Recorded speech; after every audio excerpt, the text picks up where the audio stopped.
এজন্য বিষ্ণু বললেন আল কবর রাউদাতুম মিন রিয়াদিল জান্নাহ আও হুফরাতুম মিন হুফারিন নার। কবর হলো কারো জন্য জান্নাতের বাগান, কারো জন্য জাহান্নামের গর্ত। আমরা বলি আল্লাহ আমাদের কবরটারে জান্নাতের বাগান বানাও, আরো জোরে পড়েন আমিন। আবার বিষ্ণু বললেন ইন্নাল কবর আউয়াল মানজিল মিন মানাজিলিল আখিরাহ। কবর হলো আখিরাতের মঞ্জিলগুলোর প্রথম মঞ্জিল। আখিরাতে একটার পরে একটা অনেকগুলো স্টেশন আপনাকে পার হতে হবে। প্রথম স্টেশনটার নাম হলো কবর। প্রথম স্টেশনের নাম কি? এই কবর নামক স্টেশনে যদি আপনি মাফ পেয়ে যান, সামনের সব স্টেশনগুলোতে মাফের ব্যবস্থা করবে কে? আল্লাহ। আর কবর নামক স্টেশনে যদি ধরা খেয়ে যান, আপনার মায়ের আছে না নাই? লাশটাকে যখন রাখা হয়, লাশটা চিনে কে আমারে রাখলো, কে আমাকে ধৌত করলো, কে আমারে কাফন পড়ালো। এজন্য কবরের আযাব থেকে বিশ্বনবী পানাহ চেয়েছেন। বিশ্বনবী বলেছেন আল্লাহুম্মা ইন্না নাউযু বিকা মিন আযাবিল কবর। ও আল্লাহ, কবরের আযাব থেকে তুমি আমাদেরকে বাঁচাও, পড়েন আমিন। কবরে মুমিনদেরকে 4টা প্রশ্ন করা হবে, কাফিরদেরকে 3টা প্রশ্ন। চিৎকার করে বলেন মুমিনের প্রশ্ন কয়টা? আর জোরে বলেন।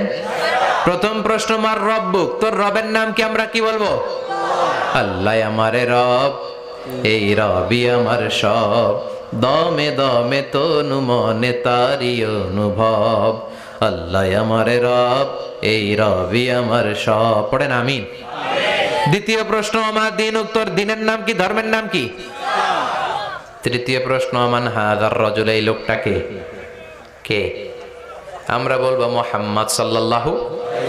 3টা প্রশ্নের উত্তর যখন আপনি কবরে করে দিতে পারবেন, অতিরিক্ত একটা প্রশ্ন ওয়ামা ইলমুক, এই যে 3টা প্রশ্নের উত্তর পাল্লা, কেমন করে উত্তর জানলা? কোত্থেকে শিখেছো? নকল করে আনছো কাফনের কাপড়ে? পরীক্ষার হলে নকল আছে না নাই? হাতে নকল আছে না? পায়ে নকল, মোজার ভিতরে নকল আছে না নাই? মোবাইলে নকল আছে না নাই? নকল থেকে আল্লাহ তুমি বাঁচাও, আরো আসতে কোন আমিন। কিভাবে জানলা? কেমন করে 3টা প্রশ্নের উত্তর শিখলা? What is the source of your knowledge? তথ্যসূত্র কি? আপনাকে বলতে হবে আমি যেই কিতাবটা থেকে শিখেছি কিতাবটার নাম কি? চিল্লায় বলেন কি নাম? আসে আর চলে যায়।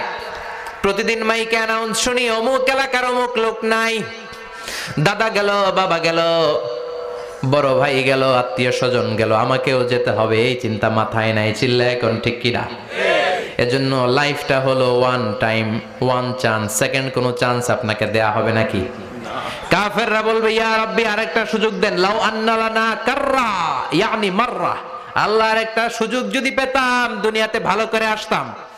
আল্লাহ বলবেন ইন্নাহা কালিমাতুন কাইলুহা, এটা শুধু তাদের মুখের কথা, তাদেরকে আবার সুযোগ দিলেও তারা কিচ্ছু করবে না। চিল্লায় এখন ঠিক কিনা?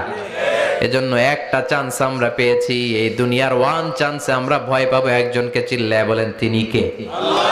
এজন্য যেতে আমাদেরকে হবে, এই মরণ থেকে পালানোর কোনো সুযোগ কেউ পালাতে পারে নাই।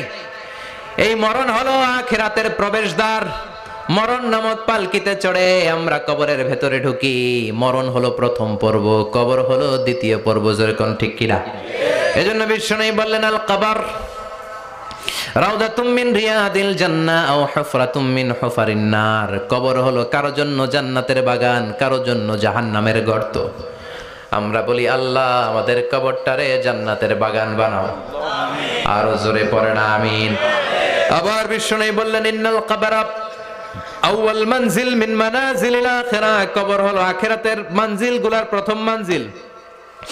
আখিরাতে একটার পরে একটা অনেকগুলো স্টেশন আপনাকে পার হতে হবে। প্রথম স্টেশনটার নাম হলো কবর। প্রথম স্টেশনের নাম কি? এই কবর নামক স্টেশনে যদি আপনি মাফ পেয়ে যান, সামনের সব স্টেশনগুলোতে মাফের ব্যবস্থা করবে কে? আল্লাহ। আর কবর নামক স্টেশনে যদি ধরা খেয়ে যান, আপনার মায়ের আছে না নাই? লাশটাকে যখন রাখা হয়, লাশটা চিনে কে আমারে রাখলো, কে আমাকে ধৌত করলো, কে আমারে কাফন পড়ালো। এজন্য বিষ্ণুই বলেছেন মুমূর্ষের সামনে বসে বসে পড়ো লা ইলাহা ইল্লাল্লাহু মুহাম্মাদুর রাসূলুল্লাহ লাকিনু মাউতাকুম লা ইলাহা ইল্লাল্লাহ। মুমূর্ষের সামনে দাঁড়িয়ে দাঁড়িয়ে পড়ো লা ইলাহা ইল্লাল্লাহ। এই লা ইলাহা হচ্ছে জীবিতদের জন্য কালিমা, আর আমরা মরার পরে এই জিকির করি, ঠিক কি না? আমাদের দেশের অনেক জায়গায় লাশ নিয়ে কবরে যাওয়ার সময় লা ইলাহা পড়ে না। না, এটা আগের জিকির, মরার আগের জিকির। মরার আগে আপনাকে অ্যানাউন্সমেন্ট দিতে হবে আল্লাহ ছাড়া কোনো ইলাহ নাই, বিশ্বনবী হচ্ছেন শেষ নবী এবং রাসূল। চিল্লায় বলেন ঠিক কি না? লাশটাকে যখন রেখে দেয়া হয়, বিশ্বনবী যত মানুষকে কবরে রেখেছেন তারপরে দাঁড়িয়েছেন আর বলেছেন ইস্তাগফিরু লিআখিকুম, তোমার ভাইদের জন্য তোমরা দোয়া করো, ফাইন্নাহুল আনা ইউসআল, এখনই তাকে কবরে সওয়াল করা হবে। কবরে প্রশ্ন আছে না নাই? কথা বলেন।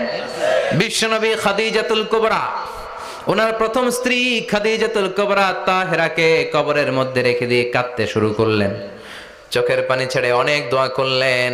দোয়া শেষে সব সাহাবারা ঘরে ফিরে যায়, বিশ্বনবী যায় না। সাইয়েদনা আবু বকর বললেন,